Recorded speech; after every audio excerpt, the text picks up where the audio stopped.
অপার করুণা এবং দয়া আল্লাহ তাআলা আমাদেরকে আজকের এই মহতী অনুষ্ঠানে একত্রিত হবার, দ্বীনি আলোচনা শুনবার তৌফিক এনায়েত করেছেন। এই জন্যে দিল থেকে, মন থেকে শুকরিয়া আদায় করছি আলহামদুলিল্লাহ। আরেকটু জোরে সোরে পড়ি আলহামদুলিল্লাহ। আমরা আল্লাহ পাক রব্বুল আলামিনের শুকরিয়া আদায় করলাম। শুকরিয়া আদায় করলে আল্লাহ পাক রব্বুল আলামিন বান্দার জন্যে নিয়ামতকে কি করে দেয়? বাড়িয়ে দেয়। আর যদি বান্দা নিয়ামত পেয়ে না শুকরি করে, তাহলে আল্লাহ পাক বলেছেন আমি তাকে তো নিয়ামত কমায় দিবই, ইন্না আযাবি লাশাদীদ। আমার যদি নাফরমানি করা হয় তাহলে আমি তাকে এমন শাস্তি দেব যে শাস্তি অন্য কেউ আর দিতে পারবে না। আল্লাহ মানুষকে যেমন দয়া করতে পারেন, আল্লাহ পাক রব্বুল আলামিন চাইলে ওইরকম ভাবে বান্দাকে শাস্তিও দিতে পারেন। কথা ঠিক কিনা ভাইরা? এই জন্য সবসময় আল্লাহর ভয় আমাদের হৃদয়ে জায়গা করতে হবে, আল্লাহর ভয় আনতে হবে। আর আল্লাহর ভয় আমাদের অন্তরে আসবে কখন? যখন আমরা বর্তমান হক্কানি উলামায়ে কেরাম যারা আছেন, ইমাম সমাজ বাংলাদেশের ইমাম সাহেব যারা আছেন, অর্থাৎ মসজিদ সমূহের সম্মানিত ইমাম সাহেব যারা আছেন, উলামায়ে কেরাম যারা আছেন, ওনাদের সাথে যদি আমরা উঠা বসা করি, তাহলে আল্লাহ পাক দয়া করে আমাদের অন্তরে আল্লাহর ভয় দান করবে। আল্লাহর ভয় আসলে কি লাভ হবে? আল্লাহর ভয় আসলে আমরা সমস্ত অপরাধ, সমস্ত অন্যায়, গুনাহ, পাপাচার ছেড়ে দিতে পারবো। ঠিক না ভাই? আল্লাহ পাকের ভয় ছাড়া কোনো ব্যক্তি আল্লাহ পাকের নাফরমানি ছাড়তে পারবে না। আল্লাহ পাকের নাফরমানি ছাড়তে হলে আল্লাহ পাকের ভয় বান্দার অন্তরে অপরিহার্য। এটা যাই হোক, আমি যে আয়াতে কারিমা তিলাওয়াত করেছি, আওয়াজ কি বেশি? ঠিক আছে। তো আমি যে আয়াতে কারিমা তিলাওয়াত করেছি, এই আয়াতে কারিমার মধ্যে আল্লাহ রাব্বুল আলামিন কাফের, বেঈমান, মুশরিক যারা আখিরাতে বিশ্বাসী নয়, যারা আখিরাতে বিশ্বাসী নয়, জান্নাত জাহান্নামে যারা বিশ্বাসী নয়, তাদের ব্যাপারে আল্লাহ পাক এই আয়াতে কারিমার মধ্যে তাদের কথাটা তুলে ধরেছেন। আল্লাহ বলেন, ইন হিয়া ইল্লা হায়াতুনাদ দুনিয়া নামুতু ওয়া নাহইয়া ওয়া মা নাহনু বিমাবউসিন। দুনিয়ায় হচ্ছে আমাদের মরণ, দুনিয়ায় হচ্ছে আমাদের জীবন। ওয়া মা নাহনু বিমাবউসিন, আমরা তো কিয়ামতের ময়দানে আর উত্থিত হব না। আল্লাহ পাক আমাদেরকে আর উঠাবে না। দুনিয়ায় হচ্ছে আমাদের জীবন, দুনিয়ায় মরণ, মরার পরে আর কোনো জীবন নাই, মরার পরে আর কোনো হিসাব নাই। জোরে বলেন নাউজুবিল্লাহ। মৃত্যুর পরে হিসাব নিকাশ আছে না নাই? আছে। আমাদের বিশ্বাস। আর কাফের, বেঈমান, মুশরিকদের বিশ্বাস। আমাদের বিশ্বাস কি? আমাদের বিশ্বাস হচ্ছে আমানতু বিল্লাহি ওয়া মালাইকাতিহি ওয়া কুতুবিহি ওয়া রুসুলিহি ওয়াল ইয়াউমিল আখির ওয়াল কদরি খাইরিহি ওয়া শাররিহি মিনাল্লাহি তাআলা ওয়াল বা'সি বা'দাল মাউত। আমরা সর্বপ্রথম ঈমান আনবো কার উপরে? জোরে বলেন। আল্লাহ পাকের উপর ঈমান আনবো। আমানতু বিল্লাহ, আল্লাহ পাকের উপর ঈমান আনবো। আমানতু বিল্লাহ ওয়া মালাইকাতিহি, ফেরেশতাদের উপর ঈমান আনবো। ও কুতুবিহি, কিতাবগুলোর উপর ঈমান আনবো। ও রাসূলিহি, হযরত আদম থেকে নিয়ে মুহাম্মদুর রাসূলুল্লাহ সাল্লাল্লাহু আলাইহি ওয়াসাল্লাম পর্যন্ত যত নবী রাসূল পৃথিবীতে এসেছেন, সকলের উপরে আমরা ঈমান আনবো। কথা ঠিক কিনা? ওয়া রাসূলিহি ওয়াল ইয়াউমিল আখির, আর আখিরাতের প্রতিও আমাদের বিশ্বাস রয়েছে। আমাদের আখেরাতের প্রতি বিশ্বাস আছে বিধায় আমরা মদের আড্ডায় যাই না, নারীদের আড্ডায় যাই না, আমরা নারীবাজি করি না, আমরা 31st নাইটে ছাদের উপরে ধামাকামা চাই না। কথা ঠিক কিনা? যাদের বিশ্বাস নাই এই 31st নাইট এটা মুসলমানদের কিছুই না। যে মুসলমানের আখেরাতে বিশ্বাসী, যে মুসলমান মৃত্যুতে বিশ্বাসী, যে মুসলমান হিসাব নিকাশে বিশ্বাসী, মৃত্যুর পরে পুনরায় আবার জীবন আল্লাহ পাক দিবেন, এই পুনরায় জিন্দা হওয়ার উপর যে মুসলমান বিশ্বাসী, সে কোনোদিন 31st নাইট পালন করতে পারে না। কথা ঠিক কিনা? জোরে কন। মূলত তারাই 31st নাইটে গান বাজনা করে, মদের আড্ডায়, নারীর আড্ডায় তারা যায়, যারা আখেরাতে বিশ্বাসী নয়, যারা বলে ইনহিয়া ইল্লা হায়াতুনাদ দুনিয়া নামুতু ওয়া নাহইয়া, আমাদের জীবনই এখানে, আমাদের মরণ এখানে, মরার পরে কোনো হিসাব নিকাশ নাই, মরার পরে আল্লাহর সামনেও আমাদের দাঁড়াতে হবে না। জোরে বলেন নাউজুবিল্লাহ। আল্লাহর সামনে আমাদের দাঁড়াতে হবে না, হবে না। এটা আমাদের বিশ্বাস কিনা? ওয়াল ইয়াউমিল আখির ওয়াল কদরি খাইরিহি ওয়া শাররিহি মিনাল্লাহি তাআলা। তাকদীরের ভালো মন্দ যা হয় কার তরফ থেকে হয়? আল্লাহর তরফ থেকে হয়। ওয়াল বাসি বাদাল মাউত, মৃত্যুর পরে পুনরায় আমাদেরকে আবার আল্লাহ পাক জীবিত করবেন, প্রশ্ন করবেন। কয়টা? মুখস্থ আছে?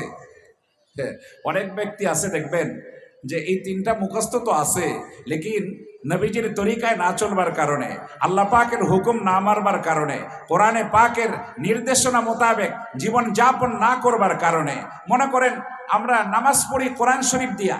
কি দিয়ে নামাজ পড়ি? কথা বলতে হবে আমার সাথে। কি দিয়ে? এখন কোন ইমাম সাহেব যদি কোরআন শরীফ দিয়ে নামাজ না পড়ায়, কারা কারা নামাজ পড়বেন?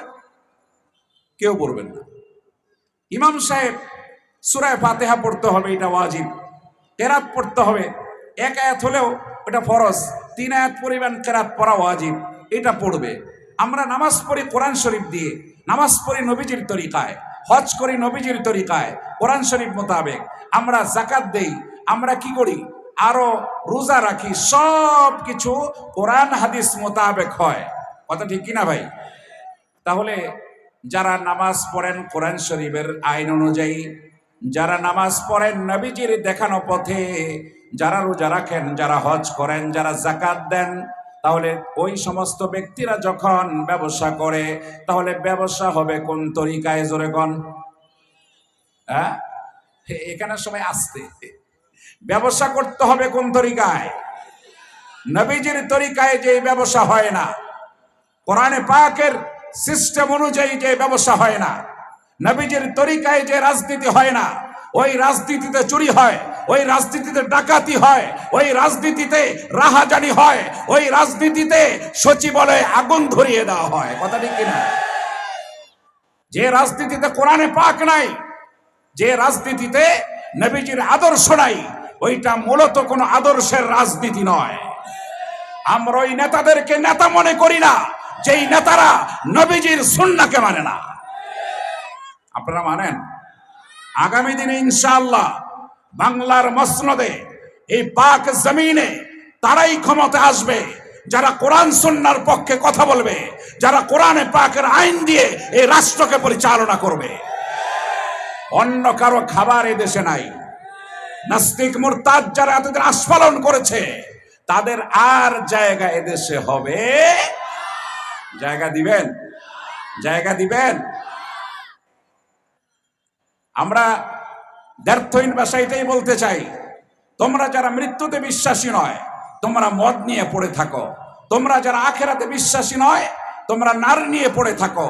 তোমরা 31st নাইটকে পালন করো। আমরা যারা মুসলমান, আমাদের আলাদা নীতি আছে, আমাদের আলাদা বৈশিষ্ট্য আছে। আমরা কার উম্মত? বলেন, কার উম্মত? রসুল বললে হবে না, নাম সহ বলতে হবে। মুহাম্মদুর রাসূলুল্লাহ সাল্লাল্লাহু আলাইহি সাল্লামের উম্মত। কথা ঠিক কিনা? আমরা নবীজির উম্মত হইয়া কি আমরা সৌভাগ্যবান না দুর্ভাগ্যবান? আলহামদুলিল্লাহ, জুড়ে বলেন। আমরা নবীজির উম্মত হতে পেরেছি, আমাদের কত দাম জানেন? হযরতে মূসা আলাইহিস সালাতু ওয়াস সালাম একদিন আল্লাহকে বলেছিলেন যে আল্লাহ, আমার উম্মতের চাইতেও দামি কোন উম্মত কি পৃথিবীতে আসবে? আল্লাহ বললেন যে মুসা শোনো, একটি নগণ্য সৃষ্টির তুলনায় আমি আল্লাহর মর্যাদা যেমন, তোমার পরে একটি উম্মত পৃথিবীতে আসবে, তাদের মর্যাদা অন্যান্য উম্মতের তুলনায় তেমন। সুবহানাল্লাহ।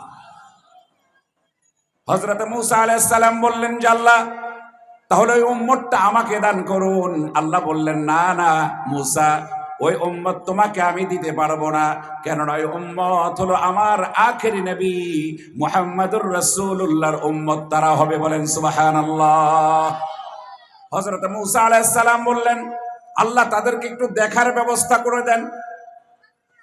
আল্লাহ রাব্বুল আলামিন বললেন মুসা, তুমি তাদেরকে দেখতেও পারবে না, কেননা তোমার হাজার হাজার বৎসর পরে তারা পৃথিবীতে আসবে। হযরতে মুসা বললেন যে আল্লাহ, তাহলে একটু আওয়াজ শোনার ব্যবস্থা করে দেন। আল্লাহ বললেন হ্যাঁ, এটা করা যায়। তখন আল্লাহ রাব্বুল আলামিন উম্মতে মুহাম্মাদিয়াকে ডাক দিলেন, ইয়া উম্মাতা মুহাম্মদ সাল্লাল্লাহু আলাইহি ওয়াসাল্লাম। যখন আমাদেরকে ডাক দিয়েছে, আমরা বলেছি লাব্বাইক আল্লাহুম্মা লাব্বাইক। কি বলেছি? লাব্বাইক আল্লাহুম্মা লাব্বাইক। এই আওয়াজ শুনবার পরে হযরত মুসা আলাইহিস সালাতু ওয়াস সালাম এই আওয়াজ শুনে বেহুশের মতো হয়ে গেছেন। আল্লাহকে বললেন যে আল্লাহ, যাদের এত সুন্দর আওয়াজ, তাদের এত সুন্দর আওয়াজ যদি একটু দেখাতেন তাহলে ভালো হতো, যদি আমাকে এই উম্মত দিতেন তাহলে ভালো হতো। আল্লাহ বললেন এটা কখনো সম্ভব নয়, কখনো সম্ভব নয়। তখন মুসা আলাইহিস সালাম আল্লাহকে বললেন যে আল্লাহ, উম্মত তো দেখাইলেন না, অসুবিধা নাই, আমি আপনাকে দেখতে চাই। কাকে দেখতে চাই? আল্লাহকে দেখতে চাই। মুসা আলাইহিস সালাম কাকে দেখতে চেয়েছিলেন? আল্লাহকে দেখতে চেয়েছিলেন। আল্লাহ বলেছেন লান তারানি, লান তারানি, মুসা কখনো তুমি আমাকে দেখতে পারবা না। তবে মুসা, তোমার পরে এমন একটি উম্মত আসবে যারা হাত তুলতে দেরি হবে, তাদের দোয়া কবুল করতে আমি আল্লাহ দেরি করব না। সুবহানাল্লাহ। এই উম্মতের জন্য আল্লাহ পাক এত মর্যাদা রেখেছেন। আল্লাহ রাব্বুল আলামিন কোরআন শরীফের আয়াত কারিমা নাযিল করেছেন, মান জাআ বিল হাসানাতি ফালাহু আশরু আমসালিহা ওয়া মান জাআ বিস সাইয়্যাতি ফালা ইউজজা ইল্লা মিসলাহা ওয়া হুম লা ইউজলামুন। আল্লাহ পাক বলেন, যদি কেউ একটি নেকি করে, ভালো কাজ করে, আমি আল্লাহ তাকে কয়টা নেকি দিব? 10টা। এই 10টা নেকি শুধু আমাদের জন্য না, এটা আগেকার উম্মতের জন্যও এই 10টা নেকি ছিল। একটা ভালো কাজ করলে আমরা যেরকম মনে করেন 10টা, এখন আমরা মনে করি আমরা 10টা পাই, আগেকার উম্মতরাও 10টা পাইতো। তো আমাদের নবী আল্লাহর কাছে আবেদন করলেন, নিবেদন করলেন যে আল্লাহ জিদ উম্মতি, আল্লাহ আমার উম্মতকে 10 নেকির চাইতে আরো বাড়ায় দেন। আল্লাহ রাব্বুল আলামিন বললেন ঠিক আছে নবী, আপনার কথাই গ্যারান্টেড, আপনার কথাই ঠিক আছে। চলেন, মান যাল্লাযী ইউকরিদুল্লাহ কারদান হাসানান ফায়ুদাইফাহু লাহু ওয়া লাহু আজরুন কারীম। যদি আমাকে আপনার কোন উম্মত কর্জে হাসানা দান করে, আমি তাকে ডবল ডবল সওয়াব দান করে দিব। নবীজি এই কথা শুনবার পরে আবার বললেন জিদ উম্মতি, ইয়া রাব্বাল আলামিন, আমার উম্মতকে আরো সওয়াব বাড়ায় দেন। আল্লাহ পাক আয়াতে কারিমা নাযিল করলেন, মাসালুল লাযীনা ইউনফিকুনা আমওয়ালাহুম ফি সাবিলিল্লাহ কামাসালি হাববাতিন আম্বাতাত সাবআ সানাবিলা ফি কুল্লি সুমবুলাতিন মিআতু হাব্বা। যদি কোনো মুসলমান একটি ভালো কাজ করে, আল্লাহ রাব্বুল আলামিন একটি দৃষ্টান্ত দিয়েছেন, মাসালুল লাযীনা ইউনফিকুনা আমওয়ালাহুম ফি সাবিলিল্লাহ, আল্লাহ পাকের রাস্তায় যারা একটি টাকা দান করে, আমি আল্লাহ উম্মতে মুহাম্মদিয়াকে 700 নেকি না, 700 নেকির চাইতে 7,07,000,000 নেকিও আমি আল্লাহ তাদেরকে দিতে পারি। সুবহানাল্লাহ। নবীজির আরো আগ্রহ বেড়ে গেল। নবীজির কি হলো? আগ্রহ বেড়ে গেল। বুঝতেছেন কথা? বোঝা যায়? কথাকে বোঝা যায় নাকি? আরে না বুঝলে বলতে হবে যে কথা বুঝি না, হয়তো আওয়াজ কমাবো, না হয় আওয়াজ বাড়াবো। বুঝে আসছে কথা? কথা বোঝা যায় তো না ভাই? আলহামদুলিল্লাহ। তো নবীজির এদিক দিয়ে আল্লাহ পাক খালি সওয়াব বাড়াই দিতেছে, তো নবীজিরও কি আগ্রহ বাড়ছে। নবীজি বললেন জিদ উম্মতি, নবী আল্লাহ আমার উম্মতকে আরো সওয়াব বাড়ায়া দেন। আল্লাহ পাক রব্বুল আলামিন নবীকে বললেন, নবী গাণিতিক হারে নয়, অঙ্কের সংখ্যায় নয়, ইন্নামা ইউয়াফফাস সাবিরুনা আজরাহুম বিগাইরি হিসাব। আপনার উম্মতের জন্য যদি তারা কোনো মুসিবতে ধৈর্য ধারণ করে, আমি আল্লাহ তাদেরকে এত সওয়াব দিব। ইন্নামা ইউয়াফফাস সাবিরুনা আজরাহুম বিগাইরি হিসাব। বিগাইরি হিসাব, হিসাব নিকাশ ছাড়া আপনার উম্মতকে আমি সওয়াব দান করব। বলেন সুবহানাল্লাহ। এখানেই শেষ নয় ভাইয়েরা আমার, বন্ধুরা আমার, কিয়ামতের ময়দানে যখন আল্লাহ রাব্বুল আলামিনের কাছে বিচারের জন্য আমরা দাঁড়াবো, নবীজি আল্লাহকে বলবেন যে আল্লাহ আমার উম্মতের বিচারটা আমার হাতে ছেড়ে দেন। সুবহানাল্লাহ পড়বেন না? কে বলতেছে এগুলো? নবী আল্লাহর সাথে বলতেছে। আমাদের ব্যাপারে নবী ওকালতি করতেছে। জোরে কর না সুবহানাল্লাহ। সুবহানাল্লাহ পড়তে কার কার কষ্ট হয়? কষ্ট হয়?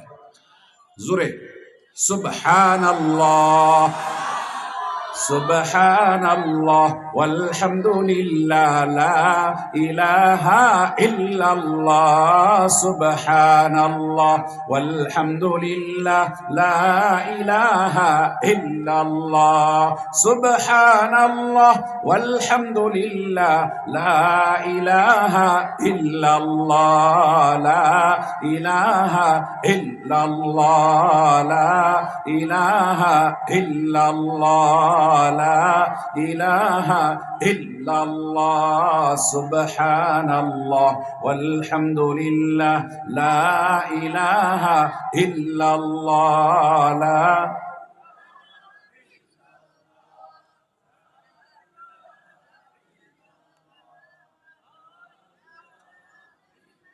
লা ইলাহা ইল্লাল্লাহু মুহাম্মাদুর রাসূলুল্লাহ সাল্লাল্লাহু আলাইহি ওয়াসাল্লাম। কি বলছিলাম? নবীজি আল্লাহকে বলতেছে, আল্লাহ কিয়ামতের ময়দানে যখন আল্লাহর সামনে উম্মতের বিচার চলে আসবে, নবীজি আল্লাহকে বলবেন যে আল্লাহ আমার উম্মতের বিচারের কাজটা আমাকে আর আমার হাতে দান করেন, আমি আমার উম্মতের বিচার করব। আল্লাহ রাব্বুল আলামিন নবীজিকে ডাক দিয়ে বললেন, কেন নবী আপনার হাতে বিচার কার্যটা কেন আমি দান করব? নবীজি বললেন, আমার উম্মত তো গুনাহগার, আমার উম্মত এত গুনাহ করেছে, যদি আপনি গুনাহগুলো দেখে ফেলেন আমার উম্মত হয়তো অনেক লজ্জায় পড়ে যাবে। আমার উম্মত লজ্জায় পড়ে যাবে। আমার উম্মত যদি লজ্জিত হয়, আল্লাহ আমারও তো সেখানে আর ইজ্জত থাকে না। মাবুদ এই বিচার কার্যটা আমার হাতে আপনি ছেড়ে দেন। আল্লাহ রাব্বুল আলামিন নবীজিকে ডাক দিয়ে বললেন, নবী যদি আপনি উম্মতের বিচার করেন তাহলে তো আপনি উম্মতের গুনাহগুলো দেখে ফেলবেন, এইটাও তো উম্মতের জন্য লজ্জার কথা। সুতরাং আমি আল্লাহ সিদ্ধান্ত গ্রহণ করেছি এই বিচার আপনার হাতেও আমি দিব না, পর্দার অন্তরালে উম্মতে মুহাম্মদিয়ার বিচার আমি আল্লাহ করব। উম্মতে মুহাম্মদিয়ার বিচার সবার সামনে হবে না, আড়ালে আল্লাহ পাক চোখের অন্তরালে আল্লাহ ওখানে কি করবেন? বিচার করবেন। এটা কার কারণে? নবীজির উম্মত হইবার কারণে। জোরে কন্যা সুবহানাল্লাহ। নবীজির উম্মত হয়ে আমাদের লাভ হয়েছে না ক্ষতি হয়েছে? নবীজির উম্মত হতে লাভ হয়েছে। 5 ওয়াক্ত নামাজ পেয়েছি। 5 ওয়াক্ত নামাজ পড়লে সওয়াব হয় কয় ওয়াক্তের? কয় ওয়াক্তের? লাভ হইছে? লাভ হইছে নাকি? এখন শুধু ওই যে গরু খাওয়া মুসলমান হইলে হইব না। যদি নবীজির উম্মত হওয়ার কারণে লাভ হয়ে থাকে, মাথার মধ্যে টুপি লাগবে। কথা ঠিক কিনা? যদি নবীজির উম্মত হয়ে আমার লাভ হয়ে থাকে, আখিরাতে যদি নাজাতের আশা আমি করি, তাহলে আমার চেহারার মধ্যে দাড়ি লাগবে। অনেকে ঠিক কয় না, বুঝি না কিছু। আমি কি আপনাদেরকে এখনই বলছি দাড়ি রাখতে হবে? এখনই বলছি? যারা রাখেন না তারা আস্তে আস্তে চেষ্টা করবেন, অসুবিধা কি? চেষ্টা করতে অসুবিধা নেই তো, কি কোন? আরে হাত তুলে আল্লাহকে দেখান না, আমরা নবীজির সুন্নাহ আমাদের মধ্যে আনার চেষ্টা করব ইনশাআল্লাহ। বাস এটাই তো হয়ে গেল। এই যে আমরা নিয়ত করলাম, নিয়তের মধ্যে বরকত দিবেন কে? হাদিস শরীফে আছে নিয়তুল মুমিনি খায়রুম মিন আমালিহা। বান্দা যখন ভালো কাজের নিয়ত করে, ভালো কাজ না করলেও একটা সওয়াব অবশ্যই আল্লাহ তার আমলনামায় দান করে। নবী পাক সাল্লাল্লাহু আলাইহি সাল্লামকে আল্লাহ জানিয়ে দিলেন, সাফ সাফ জানিয়ে দিলেন, নবী আপনি যদি উম্মতের গুনাহ দেখেন, উম্মত লজ্জিত হবে, আমি উম্মতকে লজ্জা দেব না। আপনার উম্মত আর আমার হলো বান্দা, সুতরাং আমার বান্দাদের বিচার পর্দার আড়ালেই আমি আল্লাহ শেষ করে দিব। সুবহানাল্লাহ। এই উম্মতের, এই নবীর উম্মত হয়ে যদি লাভ হয়ে থাকে, চেহারার মধ্যে কি লাগবে? কতটুক লাগবে? কতটুক লাগবে? অনেকে আছে দাড়ি রাখে, আবার দাড়ি ছাঁটে, আবার দাড়ি চাচে। আমি অনুরোধ করে বলবো, পায়ে হাত রেখে বলবো, এক মুষ্টির আগে দাড়ি কাটাও যাবে না, চাচাও যাবে না, ঠিক না? রাজি আছি? কারণ যে ব্যক্তি মারা যায়, যদি দাড়ি নিয়ে যদি মারা যায়, তাহলে হয়তো বা এমন হবে নবীজির দাড়ি দেখে আল্লাহ রাব্বুল আলামিন খুশি হয়ে ফেরেশতাদের বলবে, এর কঠিন তোরা জবাব নিস না, এর ছেড়ে দে। এমনটাই হবে কবরে, হাসরে, পুলসিরাতে এমনটাই হবে। যারা নবীজির সুন্নাহ নিয়ে আগে বাড়বে, তাদেরকে আল্লাহ অবশ্যই হাসরে সাহায্য করবেন, পুলসিরাতে সাহায্য করবেন, জান্নাতে পৌঁছানো পর্যন্ত সাহায্য করতেই থাকবেন। সুবহানাল্লাহ। আমরা কি নবীজির খাঁটি উম্মত হইতে রাজি আছি নাকি? যদি নবীজির খাঁটি উম্মত হওয়ার জন্য রাজি থাকি, তাহলে চলেন 31 নাইট ছাদের উপরে গিয়ে জোরে জোরে বোমা ফাটাই। হ্যাঁ, কয়দিন পরে জানি? 2-3 দিন পরেই তো আইতে আছে এটা। 2-3 দিন পরে আসতেছে সেটা। আমরা কি এটা পালন করব? এটাকে আমাদের, এটাকে আমাদের, এটা আমাদের নয়, এটা ইহুদিদের। আল্লাহ রাব্বুল আলামিন পরিষ্কার ভাষায় কোরআন মাজিদে বলে দিয়েছেন, ইয়া আইয়ুহাল্লাযীনা আমানু লা তাত্তাখিযুল ইয়াহুদা ওয়ান নাসারা আউলিয়া বা'দুহুম আউলিয়াউ বা'দ ওয়া মান ইয়াতাওয়াল্লাহুম মিনকুম ফাইন্নাহু মিনহুম ইন্নাল্লাহা লা ইয়াহদিল কওমাজ জালিমিন। আল্লাহ পাক বলেন, হে মুমিনেরা, তোমরা যারা আমাকে বিশ্বাস করো, যারা আখিরাতে বিশ্বাসী, যারা মৃত্যুতে বিশ্বাসী, যারা হিসাব নিকাশে বিশ্বাসী, লা তাত্তাখিযুল ইয়াহুদা ওয়ান নাসারা আউলিয়া, তোমরা ইহুদি খ্রিস্টানদেরকে তোমাদের বন্ধু বানায়ো না। ইহুদি খ্রিস্টানদেরকে, ইহুদি খ্রিস্টানদেরকে বন্ধু বানায়ো না।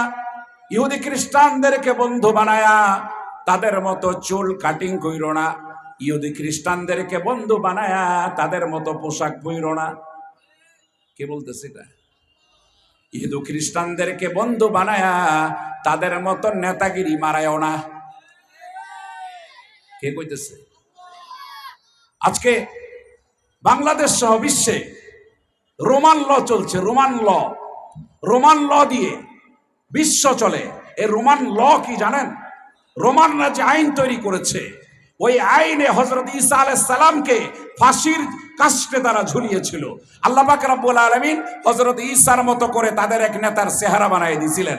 তো আল্লাহ পাক হযরত ঈসাকে আসমানে উঠাই নিয়ে গেছেন। যে আইন দিয়ে হযরত ঈসাকে ফাঁসির কাস্টে ঝুলাতে চেয়েছিল, ওই আইন দিয়ে বিগত দিনে মুসলমানদেরকে ফাঁসি দেওয়া হয়েছে, মুসলমানদের উপরে অত্যাচার করেছে, মুসলমানদের আয়না ঘর পর্যন্ত দেখতে হয়েছে। ওটা হলো ওই আইন, যেই আইন আল্লাহ এবং আল্লাহর নবীর আইন নয়, ওইটা ইহুদি খ্রিস্টানদের আইন। ইহুদি খ্রিস্টানদের সেই আইন দিয়ে রানী ইসাবেলা হাজার হাজার মুসলিম নরনারীকে মসজিদের ভিতরে আগুন জ্বালিয়ে পুড়িয়ে হত্যা করেছে। আমরা সেই আইন আর দেখতে চাই না। আপনারা চান ইহুদি খ্রিস্টানদের কোন আইন বাংলাদেশে আর চলতে দেওয়া? বাংলাদেশের মসনদে, হাইকোর্ট আর সুপ্রিম কোর্টে আগামী দিনে ইনশাআল্লাহ, ইনশাআল্লাহ কোরআন হাদিস সুন্নাহ মোতাবেক রাষ্ট্র পরিচালনা হবে। কারা কারা রাজি দেখতে চায়?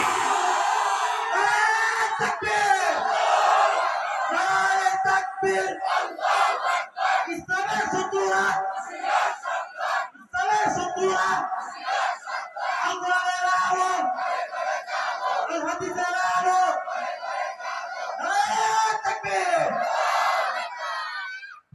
বন্ধুরা আমার, ইহুদি খ্রিস্টানদের কথা আল্লাহ বলেছেন, ইয়া আইয়ুহাল্লাযীনা আমানু লা তাত্তাখিযুল ইয়াহুদা ওয়ান নাসারা আউলিয়া।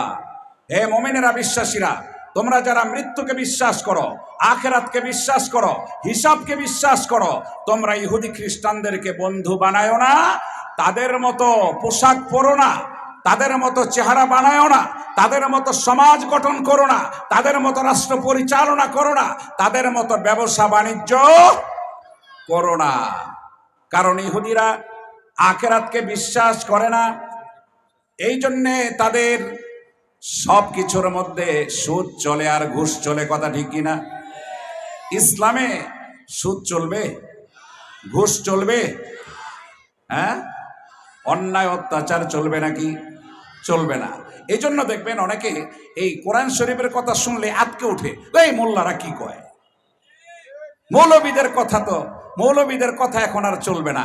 এই 1400 বৎসর পূর্বে যে কিতাব নাজিল হইছে, মৌলবীরা ওইটা এখন আনতে চায়। জোরকার নাউজুবিল্লাহ। আরে বোকার দল, 1400 বৎসর পূর্বে যে কিতাব আল্লাহ পাক নাজিল করেছিলেন, ওই কিতাবের স্পর্শে এসে একজন রাখাল, ওমর রাখাল ছিলেন, বর্বর ছিল। ওই রাখালকে, একটি বর্বর জাতিকে উন্নতের চরম শিখায় যে কিতাব পৌঁছেছিল, সেই কিতাবের নাম হচ্ছে আল কোরআন। কথা ঠিক কিনা? আজও যদি কেউ দামি হতে চায়, আজও যদি কেউ এদেশের মানুষকে শান্তি পৌঁছাতে চায়, আজও যদি কেউ নীতি নৈতিকতার সাথে রাষ্ট্র পরিচালনা করতে চায়, তাহলে কোরআন মাজিদের বিকল্প আছে নাকি?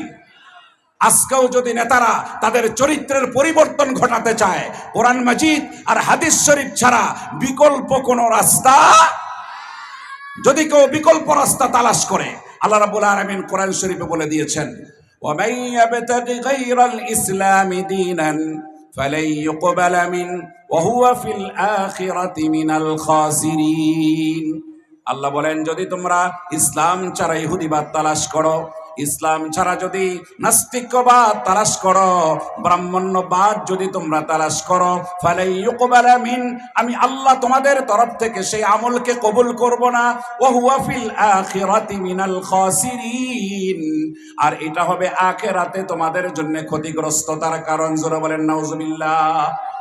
এই জন্য ভাইয়েরা আমার, বন্ধুরা আমার, আমরা মৃত্যুতে বিশ্বাসী কিনা? আখিরাতে বিশ্বাসী কিনা? আল্লাহতে বিশ্বাসী কিনা? আমরা আল্লাহকে বিশ্বাস করি, মৃত্যুকে বিশ্বাস করি দেখেই আমরা মদের আড্ডায় যাই না। আমরা মৃত্যুকে আর আখিরাতকে বিশ্বাস করি দেখেই আমাদের বিশ্বাস অনুযায়ী আমাদের শিক্ষা, সংস্কৃতি, আমাদের সভ্যতা গড়ে উঠেছে। আর ইহুদি খ্রিস্টানরা আখিরাত বিশ্বাস করে না, মৃত্যুকে বিশ্বাস করে না। এই জন্য তারা বর্তমান সময়ে সবচাইতে অসভ্য, সবচাইতে নিকৃষ্ট জাতি হচ্ছে ইহুদি আর খ্রিস্টানেরা। কথা ঠিক কিনা? অথচ তারা আমাদেরকে অসভ্য জাতি বলে। আমরা নাকি অসভ্য? আমরা যদি অসভ্য হতাম, তোমরা বাংলাদেশ তো দূরের কথা, বিশ্বের কোথাও তোমরা থাকতে পারত না। আমাদের ফিলিস্তিনের মা বোনদের উপর স্টিম রোলার চালাচ্ছে, আমাদের শিশুদেরকে গলা টিপে হত্যা করা হচ্ছে, বম্পিং করে উপড়িয়ে দেওয়া হচ্ছে। এটা কারা করে? ইহুদির বাচ্চারা করে। তারা আমাদেরকে বর্বর বলে। তোমরা বর্বর এই জন্য যে তোমাদের কোনো সভ্যতা নাই, তোমাদের কোনো শিক্ষা নাই। আমাদের আলাদা সিলেবাস আল্লাহ রাব্বুল আলামিন দিয়েছেন। আমাদের দুটি সিলেবাস আল্লাহর তরফ থেকে আমরা পেয়েছি, একটি হচ্ছে কোরআনুল কারীম আর আরেকটি হচ্ছে নবীজির সুন্নাহ। কথা ঠিক কিনা? আমরা যদি এই দুটির উপর চলতে পারি, তারাকতু ফীকুম আমরাইন লান তাদিল্লু মা তামাসসাকতুম বিহিমা। নবীজি বলেছেন, আমি চলে যাচ্ছি, তোমাদের কাছে দুটি জিনিস রেখে গেলাম, একটি হচ্ছে কিতাবুল্লাহ ও সুন্নাত রাসূলি, আল্লাহর কিতাব আর নবীজির সুন্নাহ। এটা যদি সমাজে থাকে, রাষ্ট্রে থাকে, ব্যক্তি জীবনে থাকে, শান্তি আসবে না? আসবে না? আসবে না? আসবে না? আরে আসতে কেন? জোরে কোন। শান্তি আসবে কি আসবে না? যেখানে কোরআন নাই সেখানে শান্তি নাই। কথা ঠিক কিনা? যেখানে নবীজির সুন্নাহ নাই সেখানে শান্তি নাই, শান্তি আসতেও পারে না। কথা ঠিক কিনা? এজন্য ভাইয়েরা আমার, বন্ধুরা আমার, 3 দিন পরে যে রাত আসছে, ও রাতে আমরা সময় নষ্ট করব না। এই সময়টা আমাদেরকে কে দিয়েছেন? কে দিয়েছেন? এখন যদি বোমা মারামারি করি আর নাচ গান করি, সময়টা যে আপনি নষ্ট করছেন, এটা কি আল্লাহর কাছে হিসাব দিতে হবে না হবে না? যাদের হিসাব নেই তারা নাচক গিয়া, আমাদের হিসাব নিকাশ আছে, আমরা তো নাচতে পারবো না। আমাদের হিসাব আছে দেখেই আমরা মনে চাইলেও কাউকে গালি দিতে পারি না, কথা ঠিক কিনা? এই জন্য আসুন ভাই, আমরা খাঁটি মুসলিম হই, খাঁটি আল্লাহওয়ালা হই। আজকের ইমাম সমাজ আপনাদেরকে এখানে ডেকে এনে কষ্ট দিচ্ছে কেন? কোরআন হাদিস থেকে আলো নিয়ে আমাদের জীবন চলবে ইনশাআল্লাহ। কোরআন হাদিসের আলো ছাড়া চলা যাবে না। ইতিপূর্বে যারা রাষ্ট্রে ছিলেন, রাষ্ট্র চালিয়েছেন, সমাজের লিডার ছিলেন, তারা অন্ধকারে ছিলেন। কেন? তাদের কাছে কোরআনে পাকের আলো ছিল না, নববীর আলো তাদের কাছে ছিল না। আজকে আমি আপনাদেরকে দাওয়াত দেই, সামনে এটা চিন্তা করতে হবে, যাদের কাছে কোরআনে পাকের আলো থাকবে, নবী পাকের হাদিসের আলো থাকবে, তাদের সাথে আমরা থাকব। রাজি আছেন সবাই? আল্লাহকে হাত তুলে দেখান। নারায়ে তাকবীর, নারায়ে তাকবীর, লিল্লাহি তাকবীর। ইমাম সমাজ বাংলাদেশ জিন্দাবাদ, জিন্দাবাদ। নারায়ে তাকবীর, লিল্লাহি তাকবীর। ইমাম সমাজ বাংলাদেশ জিন্দাবাদ, জিন্দাবাদ। সম্মানিত উপস্থিতি, দু চারটি কথা বললাম। আল্লাহ রাব্বুল আলামিন আমাকে আপনাদের সকলকে কথাগুলোর উপর আমল করার তৌফিক দান করুন। আমাদের আমন্ত্রিত অনেক